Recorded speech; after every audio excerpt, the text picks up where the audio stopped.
వినాయకం ఎక్కడ మా డాడీ? ఏమోనండి, ఒంటి నిండా రోగాలే.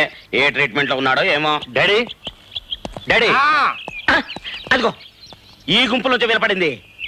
ఈ బూచలోనే ఆ బూచోడు ఉంటాడు, చూస్తా ఉండండి. అయ్యగారు అయ్యగారు, ఆయన మా అయ్యగారు ముఖం ఇంత అందంగా ఎందుకుంటది. అయ్యగారు ఏమండి, అయ్యగారు అయ్యగారు అయ్యగారు అయ్యగారు ఏమండే, ఇది ఇక్కడ ఉన్నాడు. ఇతను మా డాడీయా? పుట్టి 25 ఏళ్ళయింది. ఇప్పుడు మీకు అనుమానం రాకూడదు బాబు, ఎవరన్నా వింటే బాగుండదు. అంచెతల్లో పుట్టిన ఎదవా, ఆ పైపు తీసుకుని మొహం కడుగో. మట్టిలో మాణిక్యం లాగా, మురికిలో ముత్యం లాగా, బూడిదలో బొగ్గులాగా ఎంత అందంగా ఉన్నారండి. ఎరా సన్నో, ఇక నేను చదవండి డాడీ. ఇక్కడే ఉండి మన బిజినెస్ అన్ని మీ తరఫు నేను మేనేజ్ చేస్తాను. Very good.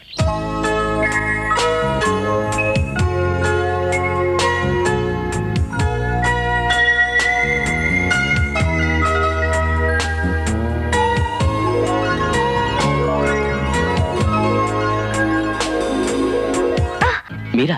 ఏ డౌట్ గా ఉందా? మీరెప్పుడొచ్చారు? ఎప్పుడొచ్చానో కూడా తెలియనంత ఏకాగ్రతతో పెయింట్ చేస్తున్నావు అన్నమాట. 24 అవర్స్ ఈ ఆర్ట్ పిచ్చేనా? నా హార్ట్ గురించి పట్టించుకోవా? Anyway thank you. దేనికి? స్టిక్కర్లా రాలిపోకుండా పర్మనెంట్ గా నా నుదుట తిలకం దిద్దినందుకు. అయ్యా కోట్లకి నమ్మనం వచ్చాడా? ఆయన సన్ వచ్చాడు. వాడు ఎందుకు వచ్చాడు? I can't help it.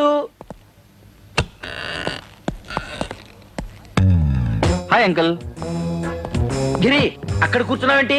అది అయ్యగారి సీటు. భలే చెప్పావయ్యా. మా నాన్న ఈయన ఈక్వల్ పార్ట్నర్స్ అయినప్పుడు ఒక సీట్ ఏంటి, 2 సీట్లు ఉండాలి. లేక నుంచి ఎందుకు అంకుల్ అంత కోపం? ఈ జీవితంలో ఏ శాశ్వతం? లైఫే శాశ్వతం కానప్పుడు ఈ కుర్చీ ఎంత? కర్మకాలి రేపు వ్యాపారంలో లాస్ వచ్చి ఐపీ పెట్టావనుకో, నువ్వు ఈ కుర్చీ దిగాలి కదా. ఏ పక్షవాతం వచ్చి కాలో చేయో పడిపోయిందనుకో, నువ్వు ఈ కుర్చీ దిగాలి కదా. అసలు నీ లైఫ్ స్టార్ట్ అయింది ఎక్కడ? Gate watchman. మళ్ళీ ఎక్కడికే వెళ్లాల్సి వచ్చిందనుకో, కొట్టు వేద్దామని. నీ కొడుకు ఏ వాడాడో విన్నావురా? చేతిలో తుపాకీ లేదు కానీ ఫ్రెండు కాల్చి పారేసేవాడిని.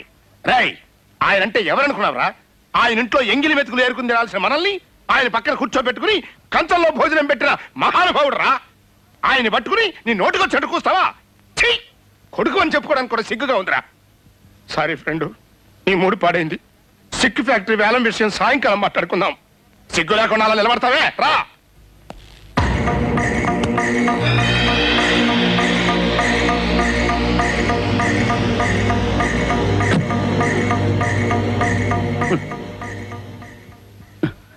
ఇవిగో లేవు.